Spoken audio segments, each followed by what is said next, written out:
der Jungen schweigen und passen so. Oben sich verpflanzt die Sonne in welchem Blut. Den Weg zu Parnassus wird kein Weg zu gehen. Ist der Tagebuch verschwunden und mit ihm mein Wehekreuz verderbt es kein Geweih. Und sie Rückblick will es säugling sein, wie es versteht. Hoffentlich ist euch die Jungen, ob in Krise sollt ihr sammeln. Nur zu unser Schein, kein bisschen Schein, kein bisschen Schein. Friedlich hoch im Lande kommen und uns Haus gebracht. Ist der Tod ein Fuhr mit Blumen und des Nord hinaus. Oh, wie scheint der Fuchs und Stammen, sind in uns der Saal. Leid war Jossis Muhammames, in Geschoss Hanas. Sie will der Geschmiede und läuft Jocht in Pein. Sie in Friede sein und wieder fließt sich Jammerei. Wer der Osche zu Jerusalem und der Finster leicht in Sonnen, schreit der Druck geschwind, der Blut ein Kind, der Blut ein Kind.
There's been a request from the ushers, if you're able to share programs, that would be great because we're out and there's still people coming in. If you have extras, come.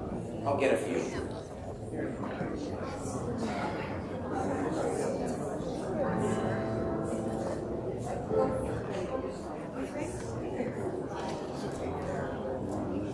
Welcome to Temple Beth Abraham. We have to start the program right on time. It's very tight, but it's going to be wonderful. My name is Marlene Dines. I am practically a member of Temple Beth Abraham, and I am privileged to have led a committee of very dedicated people, their names are in the program, to put together everything that you're going to experience and enjoy tonight. So I'm not giving a long speech or anything. I mostly just want everybody to settle. I'm going to warn you that there's a possibility we may run slightly longer than we expected, but it'll be worth it. So thank you in anticipation of your patience. Please make sure your cell phones are silenced, and restrooms there's one in the library there, and then there are a few downstairs as well. And I hope that's all you need. It's wonderful to have you here. And we're going to begin this program with Rabbi Gershon Alpert from Beth Jacob Congregation. Thank you so much. Thank you so much. Thank you so much. Can you hear me? No, that mic should work. Tilt up the that mic. mic is not. Yeah, that mic's not on. Use the handheld. It went. Oh, I'll give you a different one. That's better. Try next one. Some people hear, but thank you, Rabbi Blue. Okay, it's good to be here with you all, with my rabbinic colleagues and community leaders. And tonight we are thinking of Yom HaShoah, veHagvurah, the day of Holocaust remembrance, the day of, through three lenses. First, the lens of resistance, then through strength, and finally through hope. And this evening I have the honor to introduce our program by talking about the theme and the lens of resistance. And I'm wearing multiple hats tonight. I'm wearing the hat of a rabbi in the community, and I'm also wearing the hat of the grandson of Nachum, sometimes referred to as Nachum Cohen, who I'm immensely proud to be his grandson. He was a survivor in the Holocaust, and I can't think of a more fitting way to think about resistance than to talk about my grandfather. I think it's particularly important for us to think about that muscle of resistance right now. As Jews in Israel and throughout the diaspora, as we know all too well close to home, we are forced to retrain that muscle of resistance. Particularly for those of us involved in leading Jewish life, we are facing a downturn, or at least a risk, of the end of that golden age of Jewish life in America. We can't take it for granted anymore that our rights are protected to the same level as any other minority. And that is a terrible, terrifying prospect that if we don't retrain that muscle of resistance, risks turning to reality. When the founders of the State of Israel were looking for their heroes of strength, they often turned back to figures of the Bible, like King David. It's not coincidental that the flag of Israel bears King David's shield. They often looked to the Maccabees, these pillars of strength who overcame the Seleucid Greeks more than 2,000 years ago. But we don't have to look that far back into the past in order to retrain those muscles for the Jewish present and future. The heroes of the Shoah, and there are so many of them, in their refusal to quietly enter the night, they have so much to teach us. There were many forms of Jewish resistance in the Shoah, just refusing to die being the first among them. But tonight I'd like to share with you a few lessons from the life of my grandfather, my maternal grandfather, Nachum Cohen. My Ziti Nachum grew up in a religious, but in his words, not fanatical home in Poland, where his father was a store owner and a chassid, specifically from the Ger sect. Nachum left Hasidic life before the Shoah, before the Holocaust. He became a Zionist with aspirations and actual plans to make Aliyah, to move to Israel. He began journeying until the border got shut down. I knew him as an elderly man in his 80s and 90s, suffering from Alzheimer's, and I never had the opportunity to hear his story from him directly. Though my grandmother made it her life mission for her grandchildren, myself and my twin brother, to know the story of both of their families. And I even had the opportunity to visit my grandfather Nachum's grandfather's grave in Warsaw when I was a teenager. His name was Rabbi Avram Tzvi Perlmutter. He was the Av Beit Din, the head of the rabbinical court in Warsaw. And to the best of my knowledge, I'm the first rabbi in the family line since him 4 or 5 generations earlier. I'm going to go quickly through this slideshow just to give you a sense of who my grandfather was in pictures, and then I'd like to share with you just one part of his resistance story in the Shoah. It's really, really just a drop in the bucket, but I hope it inspires all of us to recommit ourselves to educating, to reading, to learning more about our heroes. So this is a picture of my grandfather. My guess is 1943 or 1944 in the Suman forests in what nowadays would be considered Ukraine. My grandfather is on the far left, right over here. He actually looked fairly similar when I knew him. You'll see a picture of him later. I'm told that he went gray by the time he was 21. My father, on my paternal side, went bald by the time he was 21, and I guess I'm doing okay considering. I imagine that going gray that early had something to do with the fact that his life was forever altered at the age of 21 when he was living in Warsaw and the Nazis began their attack on Poland. This is just a map I pulled from Google Maps to give you a sense of where he was born and where he lived. I can't really point so well, but immediately as the Nazi invasion started, the Nazi invasion of Poland, not the part that was partitioned to Russia, he was living in Warsaw. He made his way back to his family home in Sieradz, where his father owned a store. I think they were a relatively comfortable family. They were friends with their non-Jewish neighbors. Within 2 years, as I'll describe later, he made his way to the Suman forest nestled between what you see today as Lutsk and Rivne, or what my grandparents used to call Rovno. So he spent 3.5, 4 years in the forest, and I'll talk about that more soon. This is a picture of my grandfather's official partisan identification card that he received from the Red Army. If you can tell the numbers here, it starts in 1942, ends in 1944.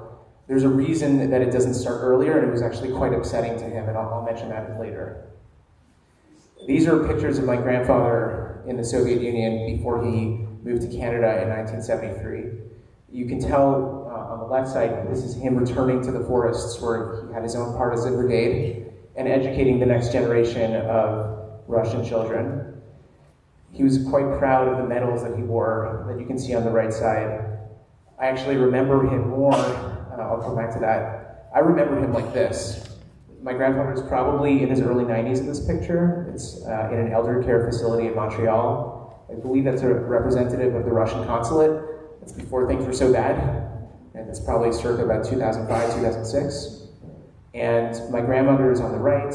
My grandfather is in the center, wearing all of his medals. He was a highly decorated soldier, recognized by the Soviets as a hero of the Red Army. I'll finally finish with a picture of his gravestone, a simple one, but just showing a little tiny taste of his life, where he was born. The fact that you can't see clearly, it was extremely important for my grandparents that it did not only mention that he was a Holocaust survivor, but that he was a partisan as well. That was a very central part of his identity. For now, I'm going to go back and just reference to you a little bit of his story, and this is the story as I know it, through a book that he wrote in 1980 that was published by the Washington Holocaust Museum, together with a professor from the Université de Montréal, Howard Reuter. So I was born, let's just say a few years after that, proud millennial rabbi. But I have several copies of this book. I try to read it over every few years. And I spent all of Shabbat reading his book, well, whatever time my kids let me. And I'm going to share just again a little snippet of that with you tonight. And I'll do that by going back to this picture. My grandfather wrote his book in 3 parts. Part 1, what I think is the most unique part, was his own Jewish partisan brigade of 18 young Jewish men and teenagers that survived just under a year, basically the entire year of 1942. I'll get back to it in more detail. Part 2 of the book was him joining a Ukrainian anti-fascist group of partisans led, and I might be mispronouncing, by Alexander Fyodorovich Feluk for a second year, essentially the year of 1943. And then part 3 of his book is after he was severely injured in this little quasi-official Ukrainian anti-fascist group. He joined the official Atrad, or detachment of the Red Army partisans, led by a commander named Medvedev. That was a 1,000-member partisan brigade, and their primary job was to support the activities of a famous Russian spy, Nikolai Kuznetsov, who had infiltrated as a high-ranking officer. And that Atrad, those 1,000 men, were there to relay information back to Moscow and to utilize intelligence in direct campaigns against the Germans. During my grandfather's year and a half in that final part, in that final chapter of his resistance in the Holocaust, Kuznetsov needed a German watch repaired because it was given to him by, or he actually stole it from another German officer who he killed. But it stopped working, and the Nazis were very meticulous. And if they saw that you had a broken watch, that was a sign that you weren't really one of them. And so it was an urgent case where he needed that watch repaired. And it just so happened to be that from the age of 14 or 15, my grandfather had been trained as a watchmaker. That was his profession. And so once he entered this Atrad, this brigade, he was able to repair Kuznetsov's watch. And as a consequence of that, more time passed, he ended up actually becoming a spy himself for several months, where he had a front in a watchmaking store, or a watch repair shop, and that was used by Kuznetsov and other informants to bring information to that watch repair shop, where my grandfather would collect it and then bring it back to the forest, where it would be secretly radioed back to Moscow. That's not the part that I'd like to talk the most about tonight. My grandfather's heroism was greatly honored by the Soviets after the war, where he was a war hero. It actually allowed for my mother and her sister to live in relative comfort, even though they were Jewish in the Soviet Union. It insulated them from the worst of Soviet anti-Semitism. My mother is one of those rare North American Jews from the Soviet Union who really thinks of her childhood as the best years of her life. Right? The streets paved with gold when they came over here did not materialize, and she really looks very fondly back at her time in the Soviet Union. I think it's because her grandfather was not just a recognized war hero, but that his war connections allowed them to have access to many things on the black market that most Soviet Jews would not have access to. She got into this very well-respected music school in Lvov that officially had a quota of 0 Jews. So let me go back to the beginning. So I'm really going to focus on part 1 of my grandfather's story.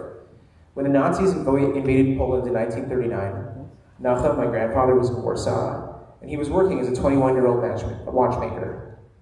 He immediately left for his hometown of Sieradz. Again, I'm just going to go to the map here. So from Warsaw, southwest. And he found his family. He was one of 12 children. Again, they were a modern Hasidic family, large families. And from what I understand, many of the brothers were out of the house already. The younger children, mostly sisters and one younger brother, were still home. And they started getting reports of what was happening to Jews in the area. Right? This is in the part of Poland that was partitioned to the Nazis in 1939. And the immediate report he's getting from a close friend is, we need to go east. We need to get into Russian-controlled Poland. Things are not going to end well. But he felt terrible leaving his family behind, even though the kind of ruptures that you hear families where one person becomes religious or stops being religious, you hear about nowadays and how that ruptures a family, that did not happen there. He deeply respected his religious parents, and he would not leave without his father's blessing. It was down to an hour or two where he was just waiting for his father to give him permission. Finally, his father said, "You're young, you're capable, you don't have young children to worry about, just go ahead." And he actually kept in touch with them for another year and a half over mail. My grandfather wandered west. He was essentially homeless, really just bouncing from kind strangers' home to kind strangers' home, sometimes just wandering the streets themselves, trying to find work as a watchmaker. He eventually met up with, miraculously, he finds his brother Lazer. My twin brother is named Lazer after my grandfather's brother. He meets up with his brother Lazer, who had been a Polish soldier before the war, and he also meets up with two other landsmen from Sieradz. And they're finding themselves in this region between Lutsk and Rovno. My grandfather is trying to find work, and it's really hard. He's actually told that in this tiny area between Rovno and Lutsk, what's known as the Tsunan Forest, there were two minuscule Jewish villages, and they were filled with Jewish farmers. These were not cities, they weren't towns. To call it a kfar in modern Hebrew might even be an over-exaggeration. They were really two clearings in the woods, a few kilometers away from each other. I think they were called Trochenbrot and Ignatovka. One of them had 400 families, all Jewish. The other had about 200, all Jewish. And these were, again, tiny villages of Jewish farmers. When my grandfather wandered into this area, he was shocked. He was a city kid. He had never known that Jews could be farmers before. And he realizes that they don't have any money, whether they're already living under wartime conditions, but they do have food to barter, and they have these ancient clocks that need repair in these two tiny villages. And so for about a year and a half, he's bartering with these Jewish villagers, getting food in exchange for repairing their watches. This lasts until about the second half of 1941. And that's when the Nazis invade the rest of Poland and try to march towards Russia. And in the beginning, in this village, it wasn't clear what their intentions were. There were many Ukrainian anti-Soviet people who were nationalists, and they tended to side with the Germans. And these Ukrainian, what my grandfather would call bandits, they deeply enjoyed collaborating with the Nazis. And they start to hear rumors of 6 Jews killed here, 8 Jews killed there, and they're getting the sense that this is just going to get worse and worse. When my grandfather, Nachum, and his landsman, one of these friends, along with his brother, I'm running short on time, thank you. Let me just think how to frame this. They ended up convincing many of the young people in the towns, against their parents' wishes, to run out into the forests and to create a resistance group. My grandfather and his friends end up being a total, they recruit others. They have about 18 people, all Jewish young men. They lose Lazer. He's sent off, they later find out, to his death. They manage to find a few rifles and then to find a few more. And they make an oath. At that point, they made an oath to themselves that instead of just trying to survive, they pledged to achieve as much revenge against the murderers and butchers, specifically the Nazis and their Ukrainian collaborators. And for 1 year, they received intel. Each time there was a massacre of Jews, about 5% would survive and run into the forests. They'd receive intel about where the massacres happened. They'd create these very carefully crafted plans. They were never soldiers. They had just learned this as they went. And they would exact revenge against the Ukrainian collaborators and the Nazi officers. They had about 20 or so missions during that year. In the end, their group of 18 was down to a group of 8. They'd been running around. They had to be 25 kilometers away from wherever their last mission had been by the next morning so that they wouldn't be caught. My grandfather finds out at the very end that there is a warrant for not just his arrest, but a bounty on his head of 5 kilograms of salt. The normal bounty was half a kilogram. I guess he was trading at high value. And he was infamous or famous as the watchmaker of Tsunan.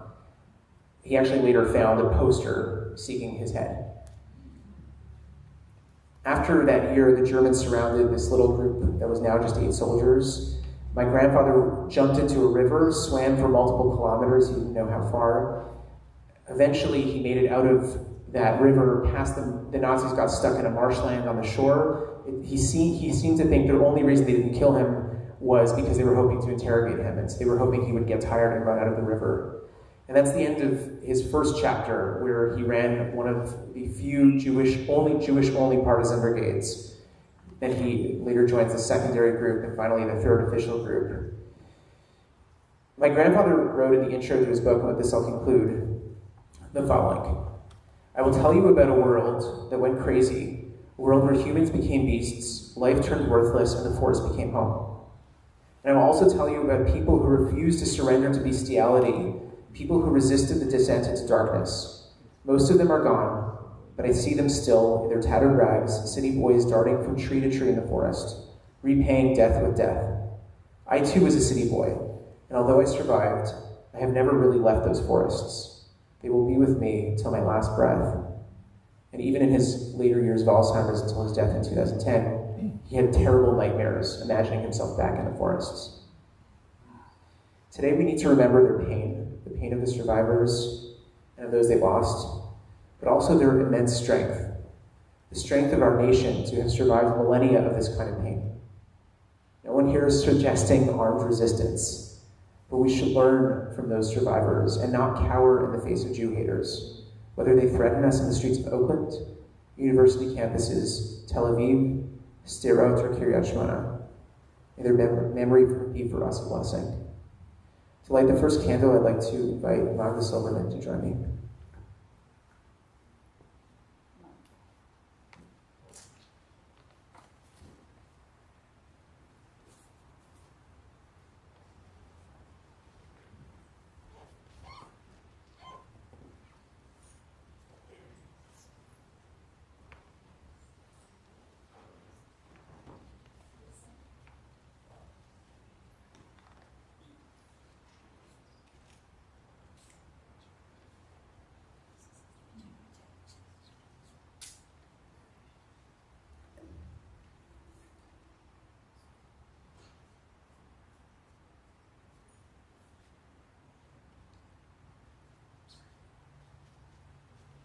Magda Silverman is one of the survivors in our community, and now I'd like to invite up Pauline Witriol, who is another survivor who's going to tell us her story.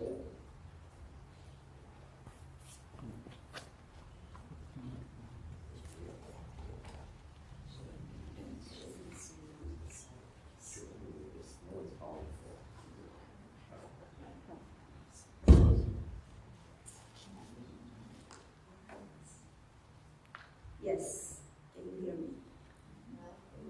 No? Keep talking. Mostly.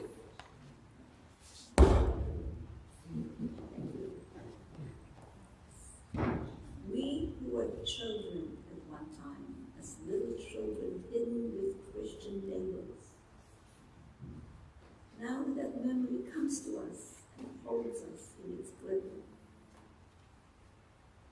Yes, I will remember those days, times in my life as long as I live.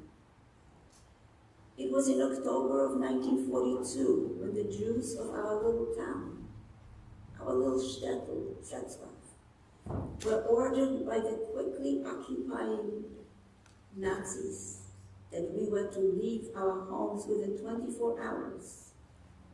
We could only take the clothes that we were wearing, and some bedding, and some cooking items. But all our furnishings, jewelry, art, all that had to be left.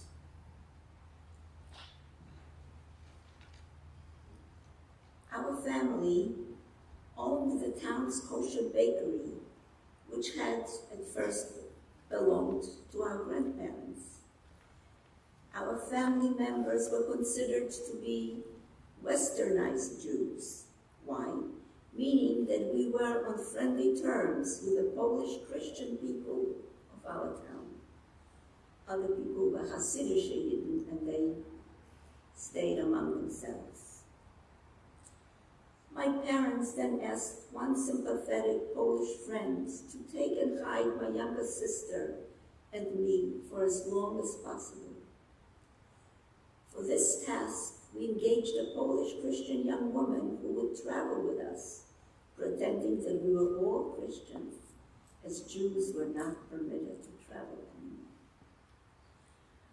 We were taught the Christian prayers, the Lord's Prayer, which all good little Christian children knew to recite, and we learned it quickly. my mother's Polish friends became very frightened. After only a few days, they would not keep us, as someone could perhaps see us through a window. We were then hidden with other, very kind, but also frightened Polish people. If a Jew was found in anyone's home or property, everyone, including the Christian family, would be shot. By then, our parents and uncle were sent to what was then called a work camp, where they worked on the edges of roads to create good traveling roads for the Nazis who needed tanks and trucks to maintain their mission. Poland in those days was as if it were, I would say, in the 17th century. Only horses and wagons were going by, and in the winter it was only by sleigh.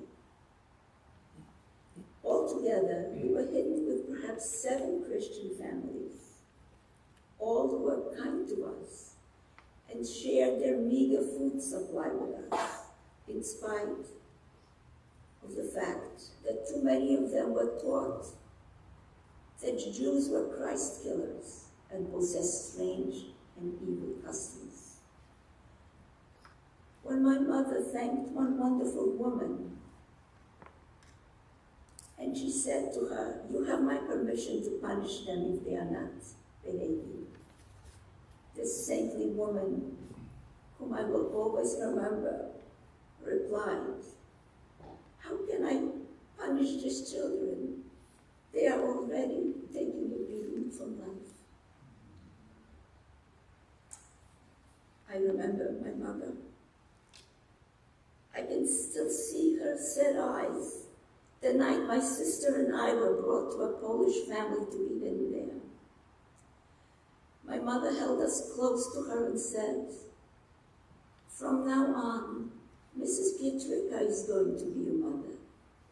You must listen to her and do whatever she asks and behave." It was only after I became a mother myself that I could begin to comprehend what it means for a mother to give away her child to a strange woman. When does a mother give up her treasured children? When it is the only hope of her life. My mother did not care that we were going to learn Christian prayers. She just wanted us to live. Yes, we did survive, just as our parents prayed that we did. And now, what fitting memorial can there be for our mothers and fathers who gave their lives for us? Just this. To rededicate ourselves to live Jewish lives, to love each other, to help each other, to learn and practice the mitzvot of our God-given heritage and teach these to our children. That will be the most fitting memorial to our martyred Jewish people. But what is more important, it will be the priceless reward for their beautiful lives.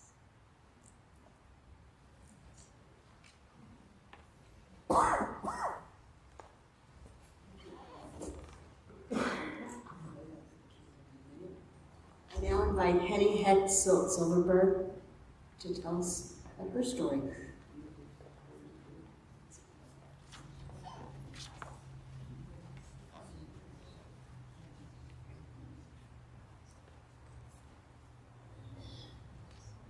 Hello everyone, thank you for being here and remembering all those that we've lost.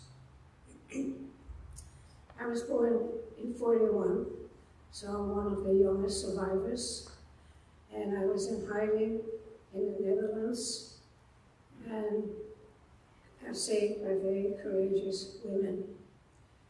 My grandmother lived in the northern part of the Netherlands, and I was born in Amsterdam. Of course, Jews couldn't travel anymore at that point. She wanted to see her only grandchild.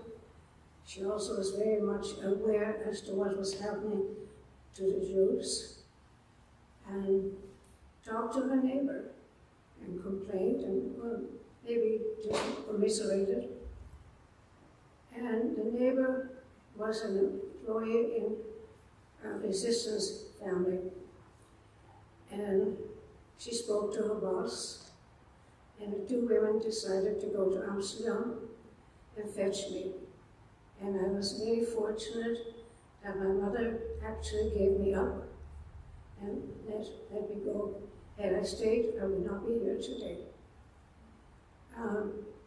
My mother and father lived in an apartment with her mother, who did not survive.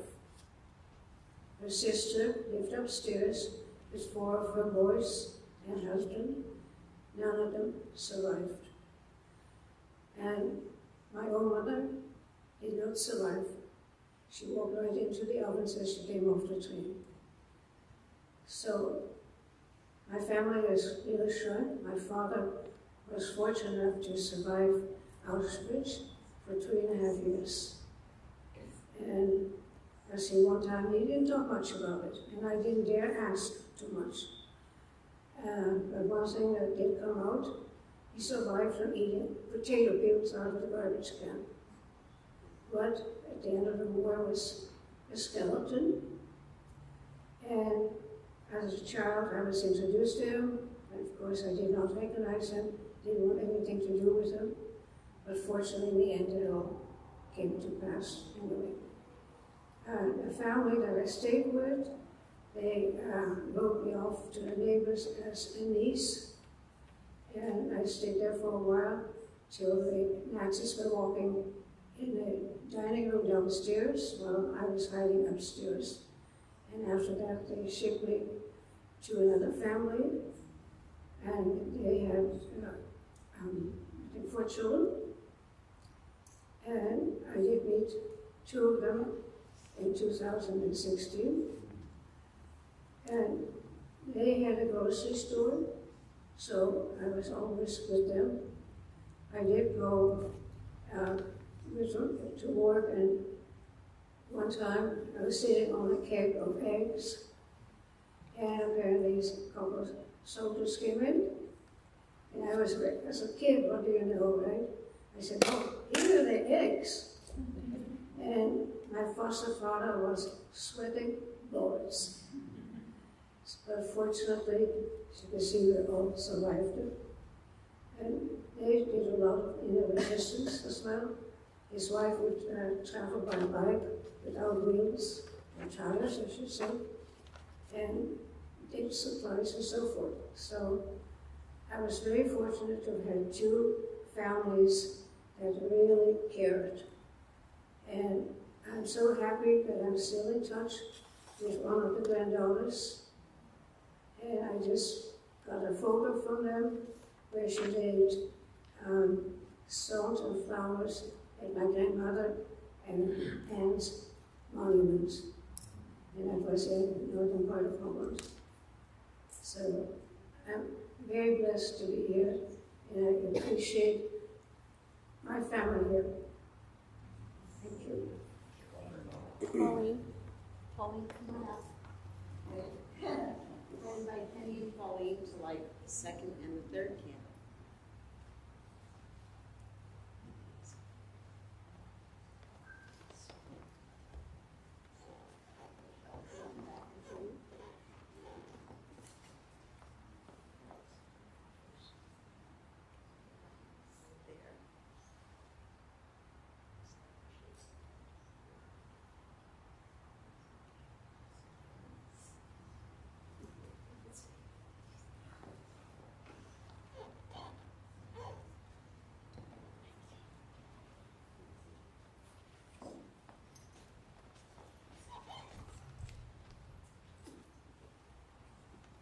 And now I invite up Rabbi Jacqueline Mates-Muchin from Temple Sinai.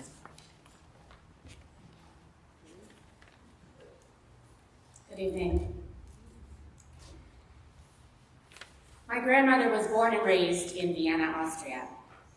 As the youngest of 3 children and the only girl, she led a relatively pampered life until the Anschluss, and the Austrians were quick to instate all of the anti-Jewish laws that it took Germany years to develop. In 1938, when she was 21 years old, she and her brothers paid a smuggler to help them illegally cross the border into Switzerland. They were discovered by the SS. They pleaded for their lives. And a Swiss soldier witnessed the scene and out of compassion allowed them to cross the border. Once in Switzerland, they learned of English houses of lords and ladies who were hiring young Jewish women to serve as domestic workers. Once there, she would have to obtain the necessary paperwork and signatures to bring her family members over to join her. She secured a position in the house of Lord and Lady Percival as a maid, where she would be mopping floors and emptying bedpans, a far cry from her life in Vienna. And as she prepared to depart, her older brother embraced her, looked her in the eyes, and said, "Save our family." I can only imagine how difficult it was to summon the strength to face that moment. It must have been terrifying enough to go through all of the dangers of getting to Switzerland, but at least then she had her brothers with her. Now the task was all her own, and everything rested on her success. And her work was difficult. She sustained a very serious hand injury, but concealed it so she wouldn't be fired.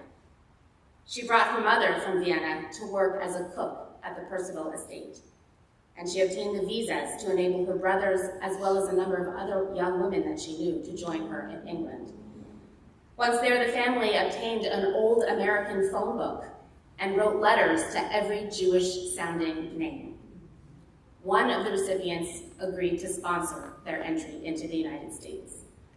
And so they boarded an English ship and made the trip across the Atlantic, often having to be in total silence for fear of an enemy U-boat in the area. On April 1st, 1940, they arrived in New York. They had escaped Europe, grateful for each other, and grateful for the many, many times that it seemed that luck was on their side. My grandmother passed away last year at the age of 105.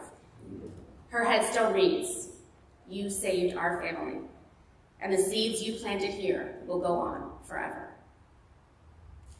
My family's story is the Jewish story, the story of hope and creativity, the story of resilience and strength. It plays out in the lives of individuals, and yet it is the story of who we are as a people. We keep moving forward. We find a way.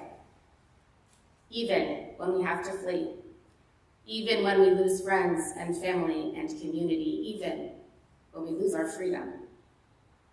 The Holocaust devastated us, as the number of Jews on the planet today is still fewer than before the 6 million were murdered. And yet the Jewish story continues. We are here.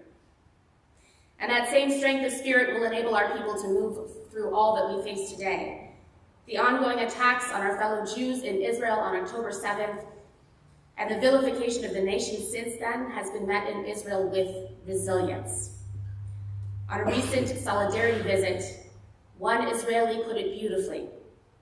"When Jews gather, we will cry together, because what has happened is terrible. And we will laugh together, because we must. That is strength." In this country and in our communities, the past few months have demonstrated that anti-Semitism continues and has been just below the surface, waiting for the moment to rear its head. And yet here we are, confidently standing as Jews, continuing to gather, to mourn, and yes, also to celebrate. The threats are real, and yet Jewish pride is also on the rise. That is strength. As Jews, we have inherited a difficult story of oppression, hatred, and violence. We are people who have experienced countless persecutions and exiles.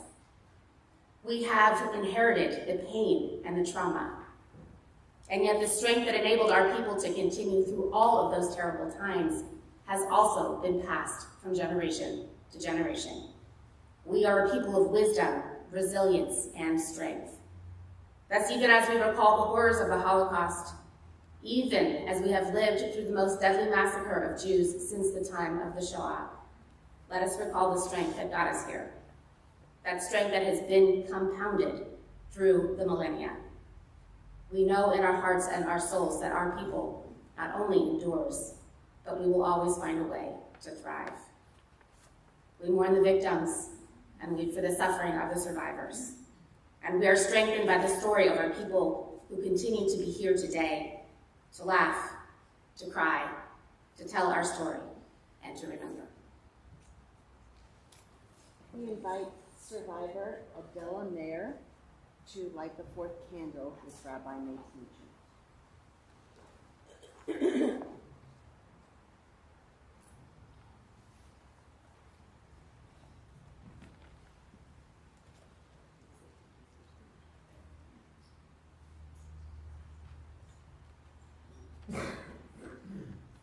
The middle one. This is fourth candle.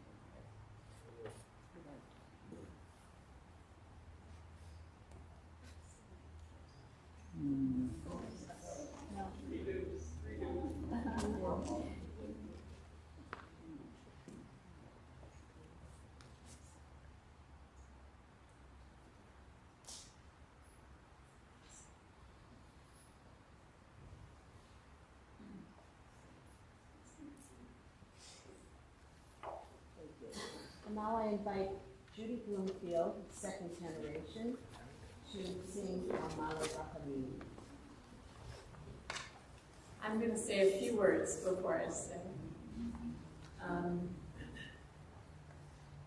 I'd like to speak very briefly about some points in time, and in particular about one survivor, my father.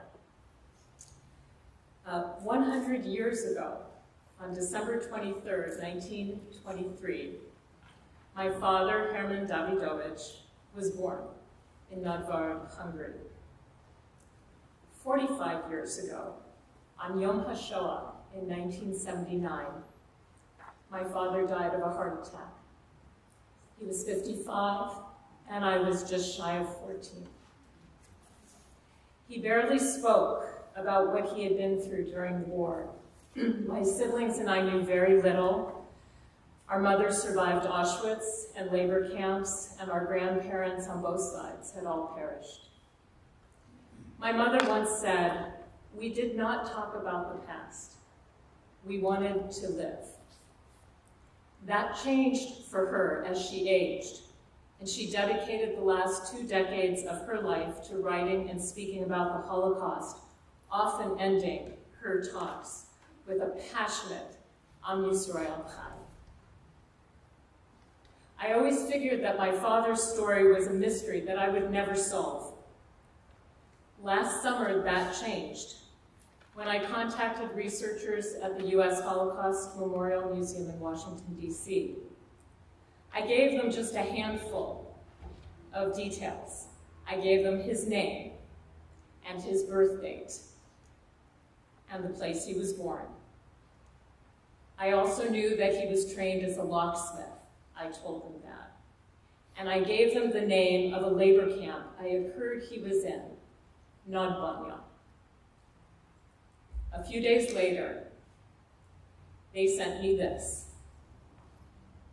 2 pages, single-spaced, in Hungarian, the testimony that my father had given to the Jewish Agency for Palestine in Budapest in the summer of 1945. It was his story, buried in Yad Vashem's archives all these years. It's a miracle that I found it, and it's a horrific story. It was far worse than what I had imagined all these years. He went from one forced labor camp to another, starving, suffering, trying to escape. In the last chaotic months of World War II, he was a prisoner in Mauthausen one of the most brutal, notorious camps, where he was liberated, in his words, by the glorious American troops on May 5th in 1945. Tonight is May 5th, 2024. It is Yom HaShoah. It is my father's 45th yahrzeit. And now I know it is the day of his liberation. For me, this evening marks both remembrance and freedom.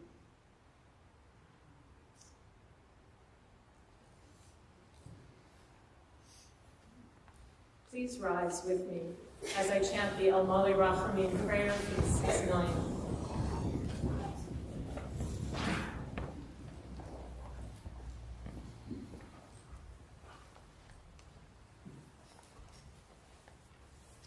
El Mali Rachamim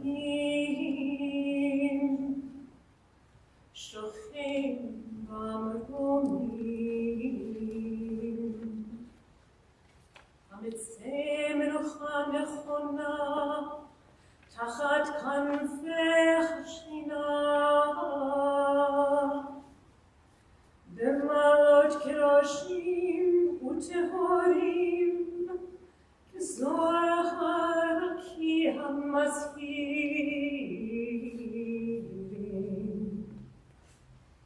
Lenishmot Kol Achinu B'nei Yisrael Shenitbechu v'Hashoah Anashim Nashim Batov Shenechneku V'shenisrefu V'shenerhergu Shemasu et nafsham al kirush Hashem Began Eden Timenuchatam Anna Balacharachamim Hastivem Beseter Knafecha Leolamim Utzervod Betzeror Chachayim Et Nishmotem Adonai Yehu Nachalatam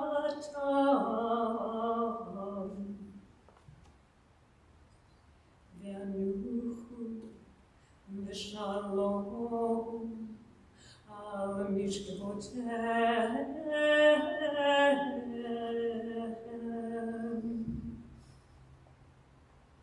Ve'ramah Amen.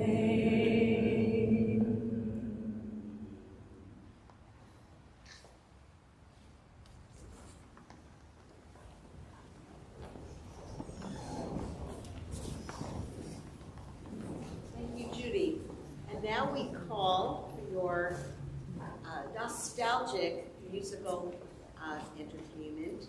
Asa, Zena, and Cindy will be performing songs of the Holocaust and songs in Yiddish that our families sung to each other, and probably their families too.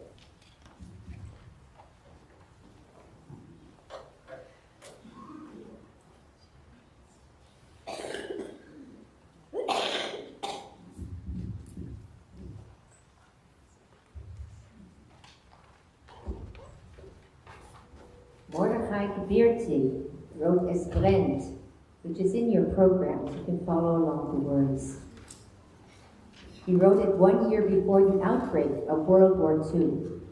It was his reaction to the series of bloody riots against Polish Jews that culminated in a pogrom, in which 3 Jews were killed and 60 more wounded, a very small pogrom by later standards.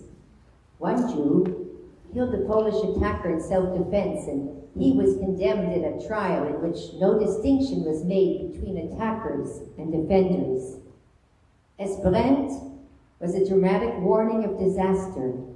Scarcely noticed at the time, the powerful visionary character of the song was realized only after the German invasion in 1939. when the world around Europe's Jews was literally burning.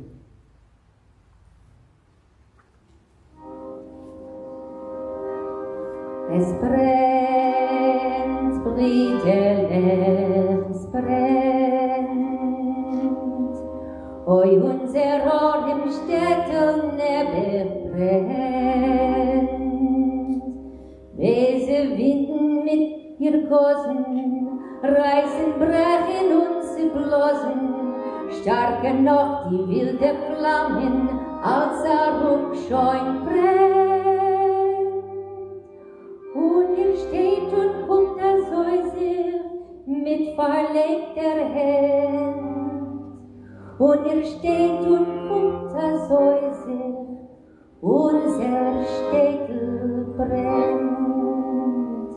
Es brennt, Brüderle, es brennt. Oi, unser Ort im Städtel Nebel brennt.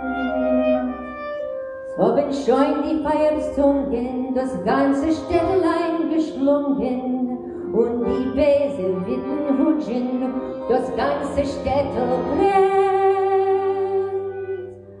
Und ihr steht und guckt das Häuser mit verlegter Hand. Und ihr steht und guckt das Häuser, unser Städtel brennt. Es brennt, Brüderlach, es brennt. Was kann Chalile kommen der Moment?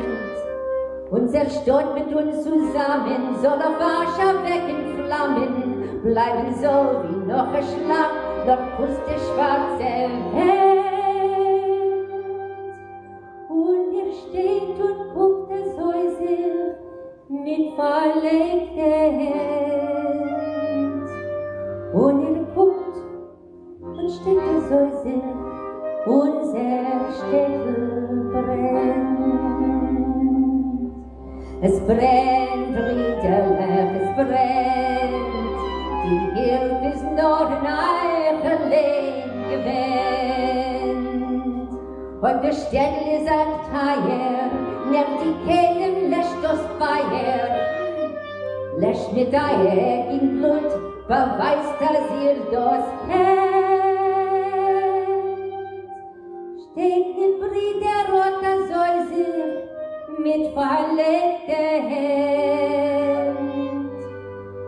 Steht die Brüder, löscht das Feier, unser Städtel brennt.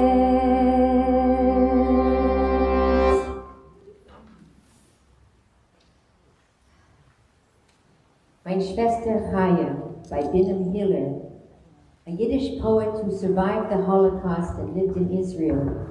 He wrote about his sister Chaya with beautiful green eyes and shining black braids.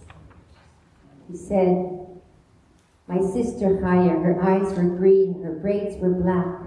It was she who raised me in the house on Smutcher Street."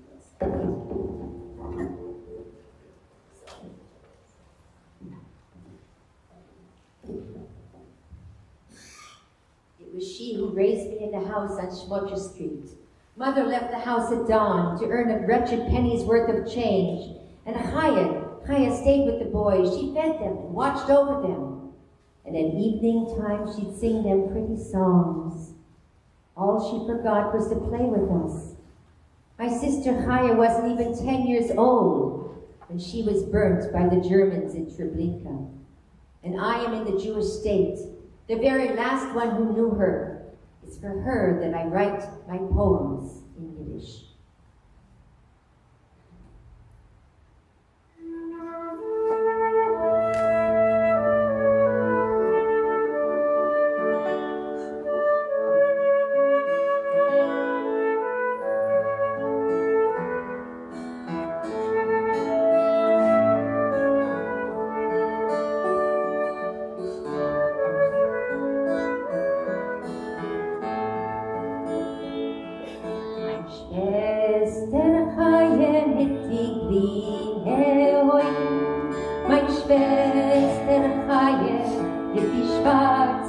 Zeb, die Schwester Chaie, was hat mir gezeugen, auf schmutzige Gas in Häus mit Hundertfeld. Mame Isabel, Stur war gewinn, wenn heu in die Himmel hat Streu gehellt. Isabel in Vormarein war gewinn, das bin nicht drobne Grosche dicke Geld. Und Chaie ist geblieben mit die Brüder, sie hat sie gekornet und gehielt. Und sie bleibt singen, sie die schönen Lieder, von Nacht, wenn kleine Kinder werden lieb. Mein Schwester Chaie mit die grüne Augen, die Schwester Chaie mit die lange Haar, die Schwester Chaie, was hat mir gezeugt, ist noch nicht aufgewählt in 10 Jahren. Sie hat geräumt, gekocht, gelacht, das Essen, sie hat gespogen und die kleine Kämpfe. Das Spielen sind mit uns, hat sie vergessen, die Schwester Chaie mit die schwarze Zähne. Mein Schwester Chaie mit die Augen grüne, an Neidschuld in Trewinke sie verbrennt. Und ich bin in der jüdische Medina, der Sammerletzte, was hat sie gekannt.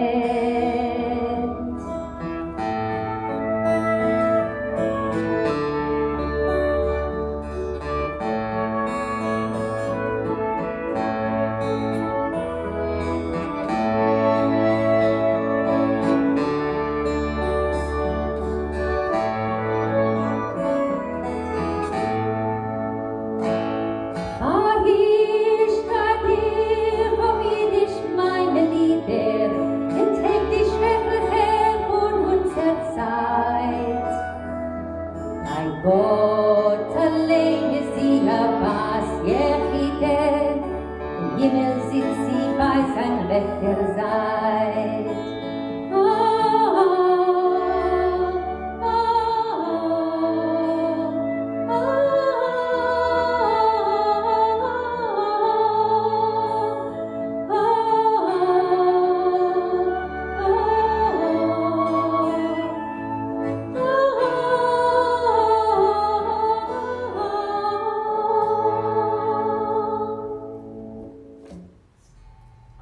Music was by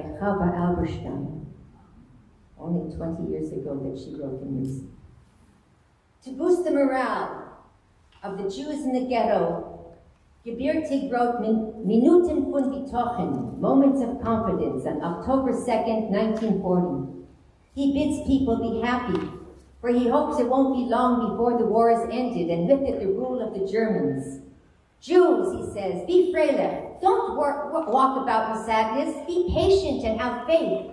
Don't relinquish for a moment your weapon of laughter and gaiety, for it keeps you united.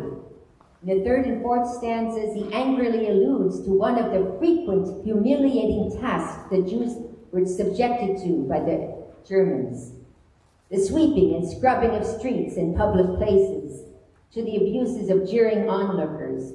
Huliet tanz talyonim, dance you hangman, a Jew knows how to suffer. The most difficult work will never make us tired. Keren, sweeping is quite useless. It never can be clean. Waschen, soll sein waschen. There's no cleaning from Cain's bloody hand, the stain of Abel's murdered heart. Drive us from our homes, cut off our beards. Jews, be happy. Wir haben sie in Dreh. We'll see our enemies in hell.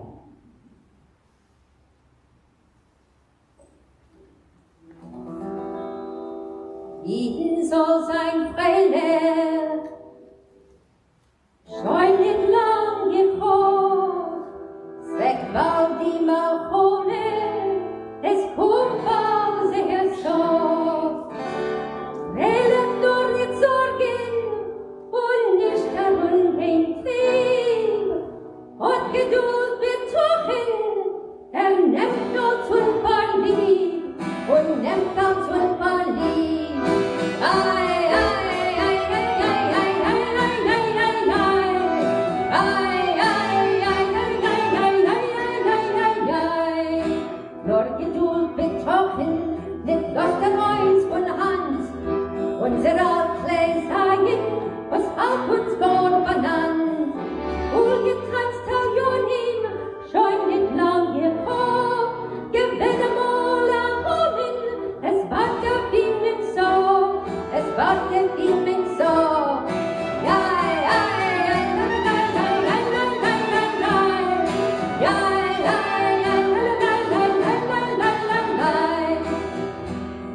Juliet tanzt Taljonin, Leibens Kanaid, slept die schwerste Arbeit, und kein Mond machen Lied.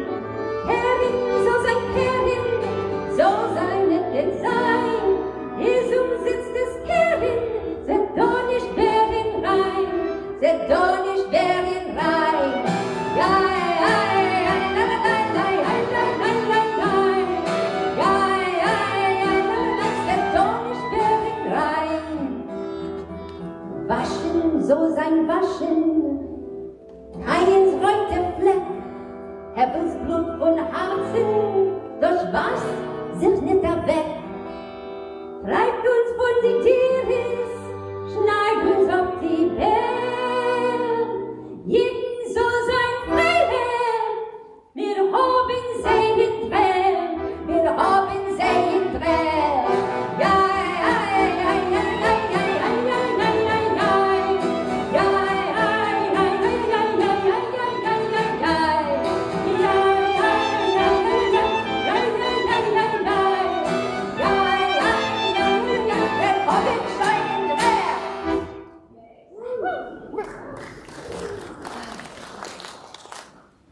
you should know that expression. Wir haben schon in Dreht. We see our enemies in hell. Frühling, Kaczerginski. You should know the name Shmerke Kaczerginski. He dedicated much of his time to collecting pre-war Yiddish songs and songs of the Holocaust in order to save Yiddishkeit from destruction. He helped to hide Jewish cultural works during the war and then escaped the Vilna ghetto to fight with the partisans outside of Vilna. Kaczerginski was responsible for preserving over 250 Holocaust songs. He wrote this next song in the Vilna ghetto in 1943, shortly after the death of his wife. Set in a tango, this song is about his love for her as he retraces each step that he took with her. Her memory comes to life in the spring, Frühling.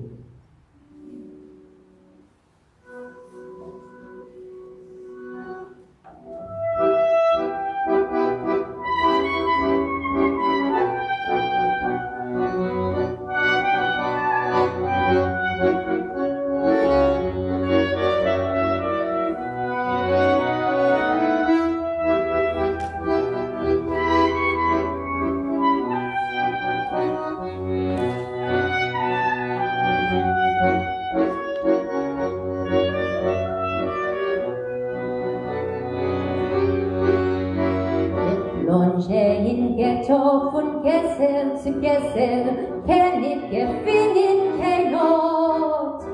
Nicht ist mein Lieber, wie trockt mir nach Lieber, Menschen aus so kurzem Wort.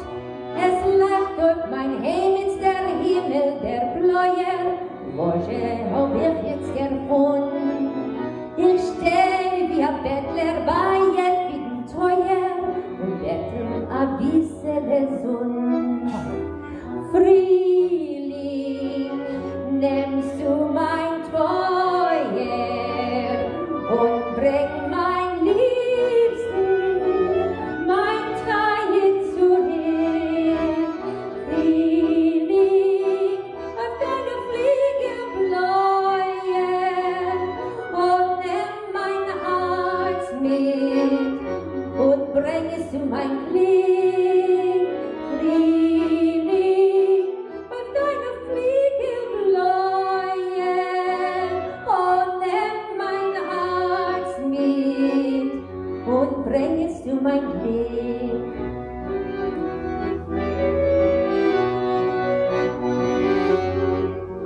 Ich geh zu der Arbeit vorbei und sehr still, in Treuer, der Treuer vermacht.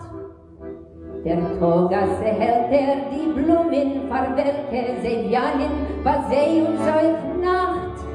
Vermacht euch zurück, wegen des Neue, der Treuer, und da hast du liebster gewahrt. Und da in dem Schotten noch kennt ich dein Trottis, der kuschelt mir lieblich und zart. Frühling, nimmst du mein Treuer und bring mein Liebsten, mein Teil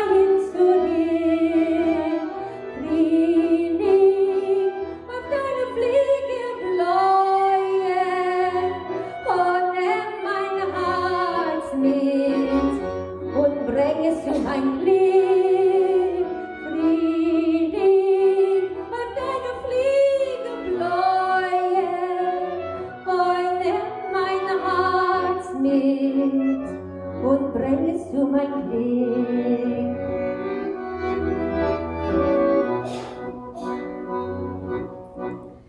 Es hat die Frühling auf Frühhorn gekommen, sie blieb hat sich Bänkschaft nach dir.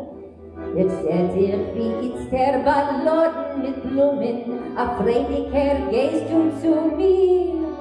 Die Sonne hat vergossen dem Garten mit Strahlen, sie sprocht hat ihr sich in Grin. Mein Treuer, mein Liebster, wo bist du verfallen? Du gehst dir da raus von mein Sinn. Frühling, nimmst du mein Treuer und bring mein Liebsten, mein Treuen zurück. Frühling, auf deine Fliege bläue, oh, nimm mein Herz mit und bring es zu mein Glück. Frühling, auf deine Fliege bläue und nimm mein Herz mit und bring es zu mein Glück.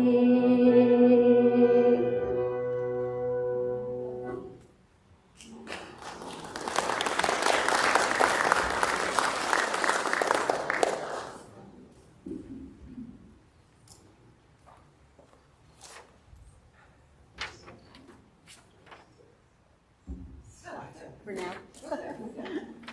They will return in the end with one last, yes? Yes. With one last sing-along. So you must stay and watch it. Now I welcome George Lazar from Temple Sinai, who is a second-generation Holocaust survivor, to tell us his family story as well as his story. Can you hear me? Yes. It's the most important. Okay. Well, I was born in eastern Hungary, in the town of Debrecen, about half the size of Oakland, in a tight Orthodox Jewish community where everybody talked endlessly about what happened to them during the war. I heard details of the slave labor camp where my mother was deported. It was Strasshof, Austria. And about the lumberyard in Transylvania, Romania, where my father was part of the Hungarian army's slave labor battalion and survived it. He was the only survivor in his family. What shocked me most about their stories is that my parents didn't know what was happening to them. Those who were deported had absolutely no information, no news, and the Hungarian deportations happened when World War II was almost over. In the summer of 1944, in record time, 600,000 Jews were reported, most of them guessed within 24 hours in Auschwitz. Among them, my grandparents, uncles, and aunts I never met. After World War II, they used terms like they perished in the war. Later, under communist rule, they were called the victims of the fascist ideology. The term Holocaust was not even invented yet.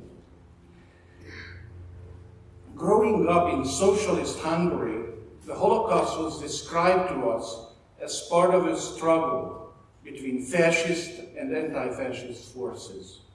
Anti-Semitism was rarely mentioned. It was downplayed. In Hungary, deportation happened fast, and it had surprisingly little physical violence. This was a calculated plan to eradicate everybody, friend or foe, who had, as they said in those days, Jewish blood. Many were deported whose religion was not Jewish. In fact, before Hungary's race laws, they didn't even know that they were Jewish. The absurdity of race laws was that the minister, the Hungarian minister, Béla Imrei, who masterminded the laws in 1934, later discovered that he had Jewish blood. I wonder what would have happened if German and Hungarian Nazis had the genetic tools we have today.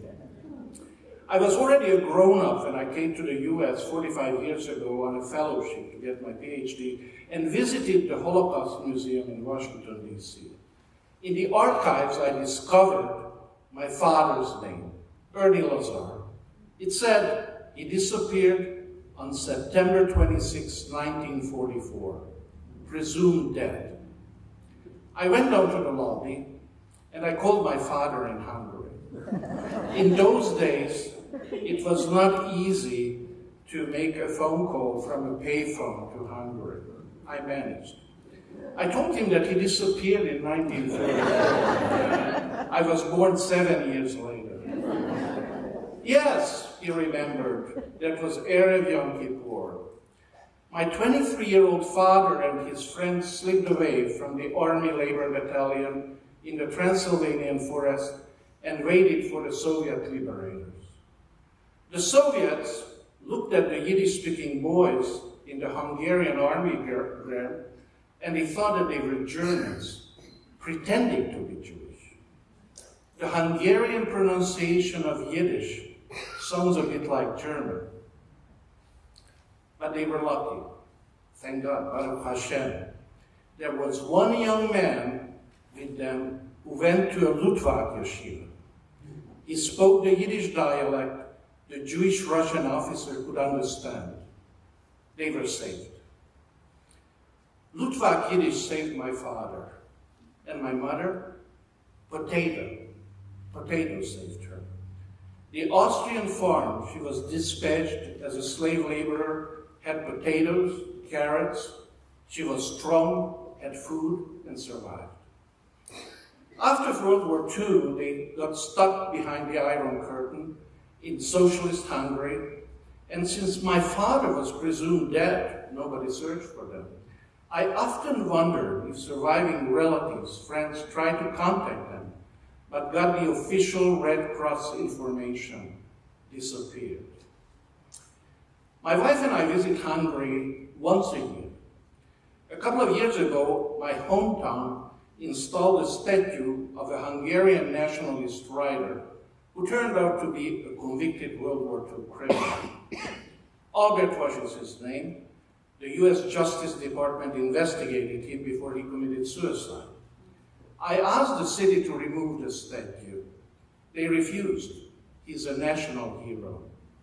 There are hundreds of other statues, memorials praising one-time fascists today in Eastern Europe. Hungary's wartime pro-Hitler dictator, Miklos Horthy, is hailed today. He was complicit in the deportations, yet Viktor Orban, Hungary's authoritarian leader, called him a great statesman. Holocaust falsification and distortion became a national sport, and many of the worst perpetrators are hailed as heroes. Questionable stories are put up about nationalists claiming that they were actually Jew savers, and some historians even go as far as to blame the Jews for the Holocaust. What should be done? Holocaust education has utmost importance. We have to step up against social media disinformation. We have to make sure that countries in Europe face up to the reality of their history, both the bad and the good. There were good deeds also. We owe this to the victims. The final solution was a Nazi plan to eliminate Europe's Jewish population and to erase Jewish history. Today, the danger in many countries, among them in Hungary, that they rewrite and falsify the history of the Holocaust. Don't let it happen.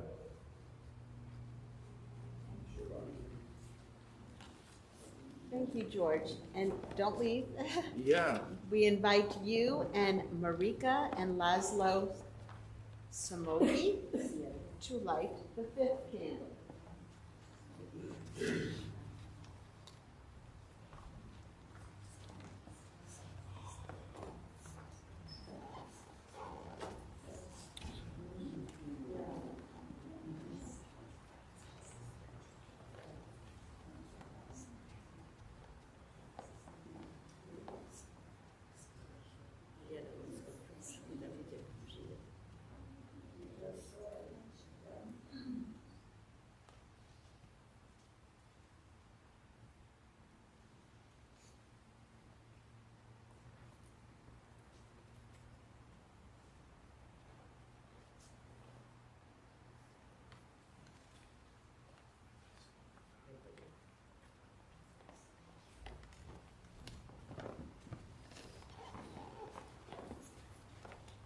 Well, when we asked for volunteers for a third generation survivor, we hit the jackpot because we not only have a third, we have a third and fourth generation survivor. Judy and Julius Goodman are the daughter and grandson of Sabina Cohen. And we could not be luckier than to have these two have a mother and daughter conversation. Mother and son, sorry, conversation, I knew that, about their experiences as descendants of a Holocaust survivor.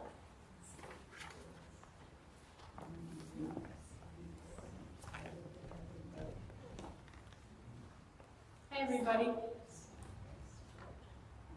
My name is Judy Goodman. My mom, Sabina Cohen, is the daughter of Bertha and Abraham Albert, Holocaust survivors. I am a 3G, a third generation, and I'm here with my son, Julius, who's going to speak after. And he's been studying for his bar mitzvah, which will be in May, exactly a year from right now, May 2025.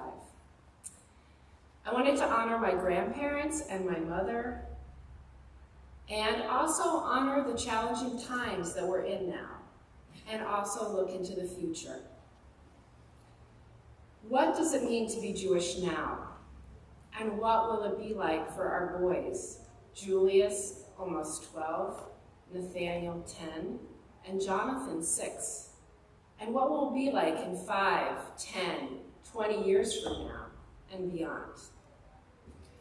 My grandfather, Abraham Albert, was raised in an Orthodox Jewish family in Warsaw, Poland. He was born in 1921, and he was only 18 years old when the Germans invaded Poland in September 1939 and started World War II. He had just become an electrician, and he had 3 siblings, a twin sister, an older brother, and an older sister named Judith, who I'm named after. He was the only survivor of his entire family.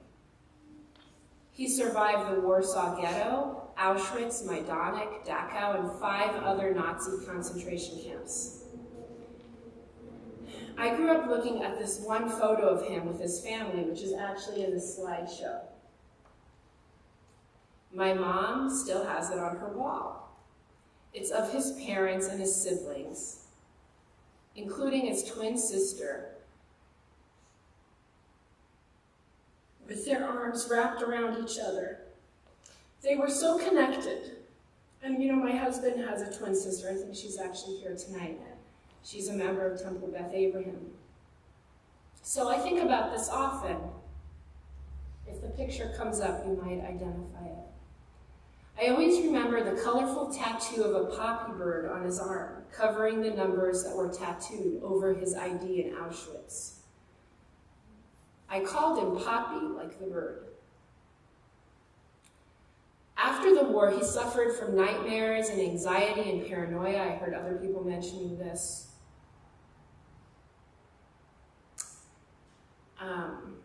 My dad, who is also here, sat with him and in the late 80s and transcribed his story. Up until then, he would never talk about his memories. But when he helped him write the story, they would both cry every night, sometimes unable to finish speaking. This amazing memoir is at Yad Vashem, the Holocaust Memorial Center in Jerusalem, and in the Holocaust Memorial in Washington, D.C. The process of documenting what happened to him and his family was very cathartic and opened him up to writing poetry later in his life. After my grandfather's liberation from the subcamp of Dachau at the end of the war in 1945, he made his way to Bergen-Belsen displaced person camp in Germany, where he met my grandmother, Bertha. They were married in 1946. My mom was born the following year, and when she was 6 months old, the 3 of them came on a ship to Brooklyn, New York. She got very sick on the ship as a baby, but luckily they all made it safely and lived in Brooklyn for many years, with her sister, my grandmother's sister's family, living right upstairs. Besides the tattoo of the bird on his arm, I remember the smell of his car. It was very musty. His desk in the basement. He was working a lot, and how he ate his chicken soup, his poetry, and how much he loved my grandmother. He especially loved her striking blue eyes. And it's ironic because it's her blue eyes that she said saved her life. During the lineups for workers, they chose women who looked the most Aryan, and she fit the bill with her blonde hair and her blue eyes. My grandmother Bertha was from a small rural village, Kłachale, near Krakow, Poland. Her father, an ultra-Orthodox Jew, delivered milk and other food products using a horse and wagon like in Fiddler on the Roof. She had 8 siblings. Nana, that's what I called her, she told stories about how hard and dangerous the work was for nearly 2 years. But it wasn't a death camp. And it was towards the end of the war when the Nazis forced the Jewish workers to march in a death march to the Bergen-Belsen concentration camp. She barely survived the last few months of the war in the camp, but after it was liberated by the British Army in 1945, Bergen-Belsen was turned into a displaced person camp for survivors. There, Nana met my grandfather, and they were married. Their wedding photo, also in this slideshow, I didn't realize it was going to be here, was so striking to me how thin and how haunted they looked. After the war, my grandmother only found one sister. Her name is Sabina, and her first cousin Molly. And they lived in the same duplex or near each other for most of their lives, first in Brooklyn and then in Florida. I loved listening to the 3 of them sing together. They would sing in English and Yiddish, and they had this high-pitched vibrato, and the look, I just loved the look in their eyes and the way they sang. It was very, very sweet. I spent more time with my Nana in my 20s, and especially after my grandfather passed away when she lived alone in Florida. And I have fond memories of coming to visit her. We would hang out on the porch or at the kitchen table playing cards, going to the pool, and eating lots of blintzes and matzo ball soup. She also commented a lot on if I lost weight or gained weight, asked about my marriage prospects, and talked about how much she wanted me to have kids. Which leads me to now. Here I am, married to a nice Jewish guy, imagine that, living in Oakland, and we have 3 beautiful boys. I was raised secular in Israel, but found my way to meditation and yoga and Eastern religion in Israel, and then to Jewish renewal in the Bay Area. We're members of Chochmat Halev in Berkeley, which seems to bring a spiritual and embodied experience to my Judaism. So as we embark on Julius's bar mitzvah journey, that's where I started, I've begun to reflect on my own childhood. Why did I have a bat mitzvah in Brooklyn, New York, at my papi's little synagogue when I was raised secular in Israel and we barely entered a synagogue in Jerusalem? I think because I was the first grandchild born after the Holocaust. And I realized that it was meaningful to us as a family, and that leads me to today, when our son Julius is being bar mitzvah.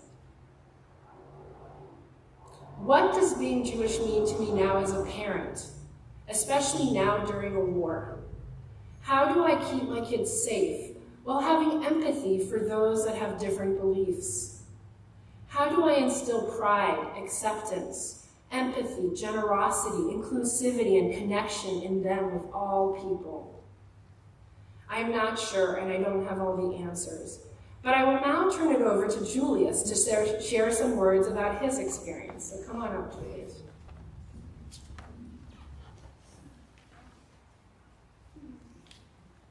Hello, congregation members of Temple Beth Jacob, Beth Abraham, and Temple Sinai and more. My name is Julius Goodman, and I'm representing the 4th generation coming after the Holocaust. I am currently in the process of becoming a bar mitzvah in May of 2025. This whole process has made me feel more Jewish than before, and extremely proud to be as well. It's been very interesting learning about different aspects about Judaism and what it means to be Jewish. And I've grown to love many things such as family gatherings, holidays, and going to synagogue. I've also been going to a Jewish sleepaway camp, Eden Village West, and will go again this summer for the 3rd time. It has been fun bonding with other Jewish kids and celebrating Jewish festivities and holidays. As you may imagine, the war in Israel and Gaza has made the bar mitzvah process a whole lot different. Going to synagogue means that I am also being reminded of all the horrendous events in this world. I wish that I could go to a Shabbat morning service without feeling bad, sad, angry, etc., or simply practice reading Hebrew with my family members. All of this inspired me to found my school's first ever JSU, or Jewish Student Union, to really connect all of the Jewish kids at my middle school to form a tight-knit community of Jewish students and teachers to talk about subjects like anti-Semitism, like the war in Israel and Gaza, and even the Holocaust. My grandmother, Sabina Cohen, who is here today, was our guest speaker last week, and she spoke about her father and mother's survival story. We also invited allies to join our group that day, and it was great being together and sharing our history with other kids at this school. The Holocaust was almost 80 years ago. That's 4 generations ago, as you can see at this event. The future isn't going to be perfect. There's still going to be hatred towards Jews all across the world for years to come, but we can still be hopeful. My hopes for me and my family are that we stay proud to be Jewish even in times of hardship. I hope that we never give up on being Jewish even if heavily discouraged. I hope that we never give up on being Jewish even though I hope that we keep tradition alive from the past and continue to love being Jewish, as well as continue to be welcoming, trusting, and loving towards all people. Thank you. Shalom Aleichem.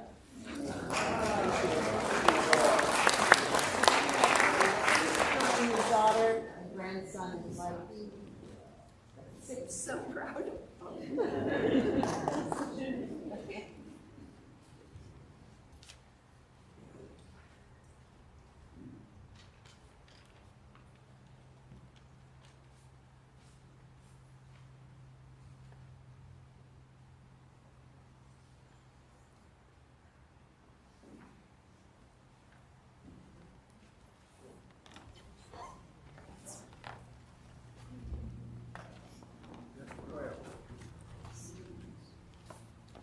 As we get toward the end of the program, behind you there's a Holocaust Memorial on that back wall. Just look at it for a moment.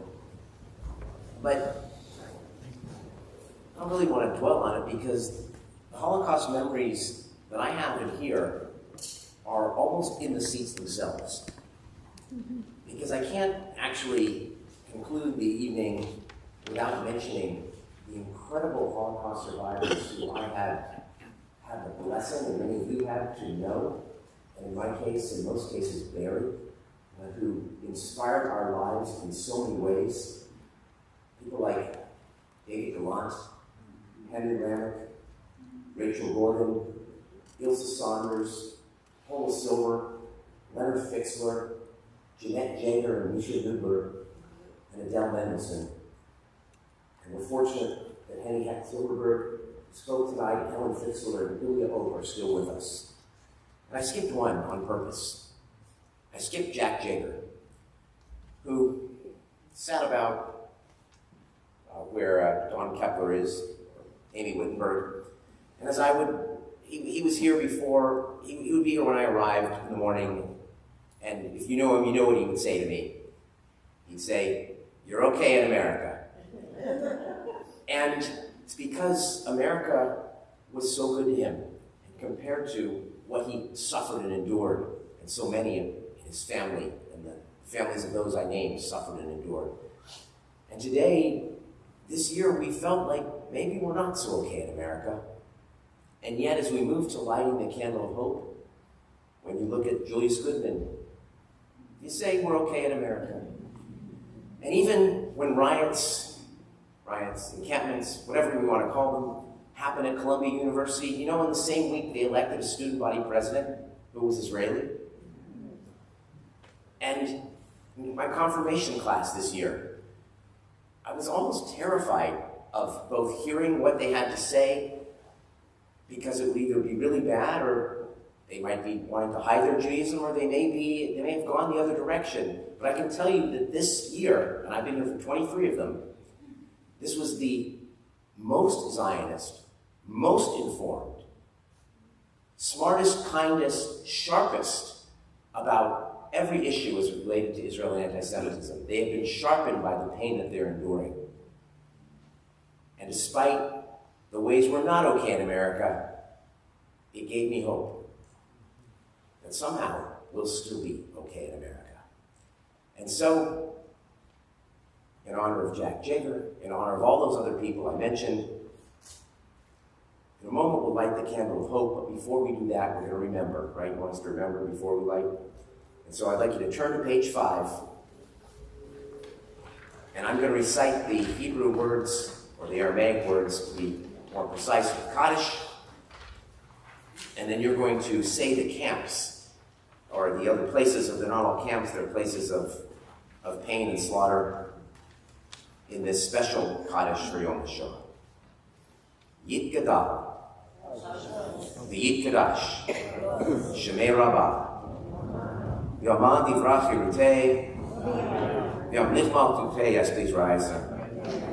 V'chayechon V'yomechon, Uv'chayechol Beit Yisrael, V'agalav Izman Kariv, V'imru Amen. Yehesh Shmei Rabbah V'Obarach, Ve'olam Omeil Ma'aya, Yitbarach V'yishtabach, V'yitpa'ar V'yitromam, V'yitadar V'yitnaseh, V'yitalal V'yitaleh, Shemei Nekudesha Barechu, Le'ela, Min Kol Berchata V'Shirata, Tush Berchata V'Nechemata, Damiran B'Alma, V'imru, Yehesh Lama Rabbamin Shemaya, V'chayim Aleinu Be'al Kol Yisrael, V'imru, Amen. Oseh Shalom B'Imromav, V'yaseh Shalom, Aleinu Be'al Kol Yisrael, V'imru, Amen. Let's invite the candle. Anyone joining me for the candle of hope? Actually, no, Okay. but in conclusion, we will have the trio again. Cantor Eileen Keys will be leading us now. Okay, so after we light the candle of hope, and I'm going to invite my neighbor and friend Hildy Spritzer told me to come light it with me, and I want to thank especially you, Marlene Dines, for chairing this committee and planning this. As soon as we're done lighting the candle of hope, we're going to invite the trio back up for, I believe, the Hymn of the Partisans, Yes. and then also Cantor Eileen Keys will lead us in the tikva, and that's how we'll conclude. Rabbi Blue, I'm sorry. I'm going to take this opportunity to thank everyone that's here tonight, especially our religious leaders at this time who really steered us in good places, and all congregations being represented. Thank you. And a special blessing for all the young people who showed up tonight. Thank you so much. You are our hope.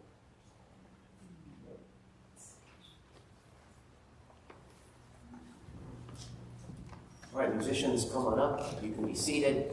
And then when Cantor Keys comes up for HaTikva, you will rise again.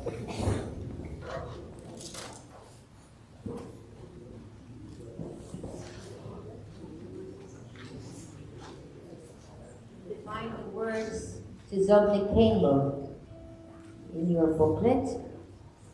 It was April 1943 when the news of the Warsaw Ghetto uprising reached the Vilna Ghetto. Hirsch Glick wrote Zobnik Kainlo, Never Say. And through this song, he became not only a legend, but a symbol of faith and spiritual defiance. People sang it in attics, in cellars, in underground bunkers. They hummed its tune in the presence of German guards during their slave labor work, and the song spread from Vilna to other ghettos and then to concentration camps. It became a source of new hope and the hymn of the Jewish resistance fighters, the Partizanim. Post-war, youth movements embraced it for its uplifting content. It remains a universal song of courage. And because it's an anthem, it's the anthem of the Partizanim, we rise for the anthem. So please rise and you follow along. It's both in Yiddish and in English. We'll start with the verse in Yiddish, close with Yiddish, and sing also in English the words.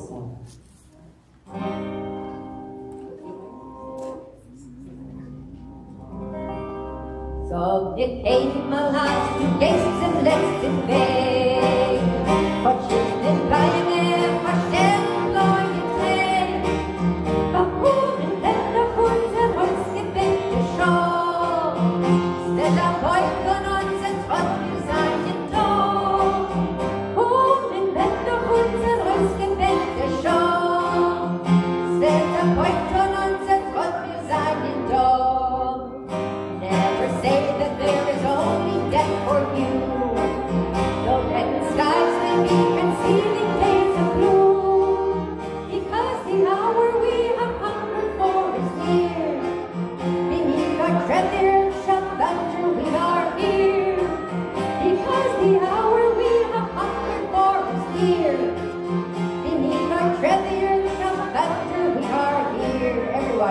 from land of palm trees to the far-off land of snow.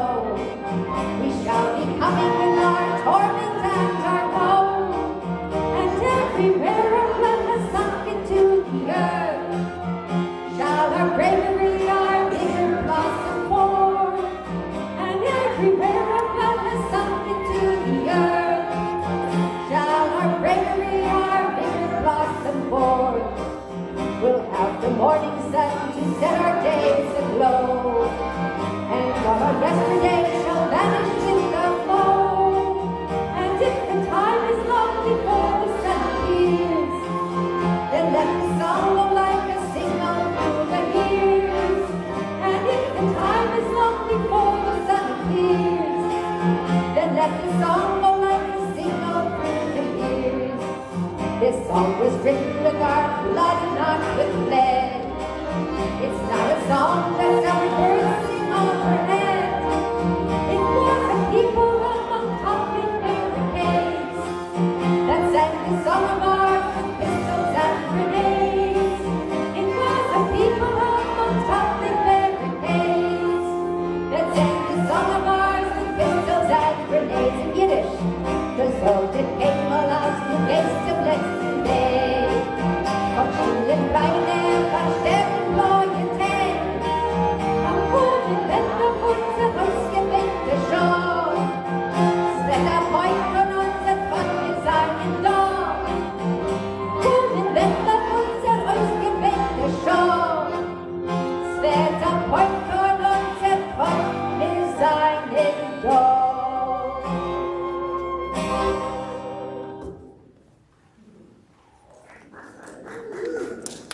We join together on page 6, the hope that is not lost, the hope of 2,000 years, the Yotam Choshi B'Artzeinu, to be a free people in our land, the hope that Julius represents, the hope for the future. We join together. Oh Lord,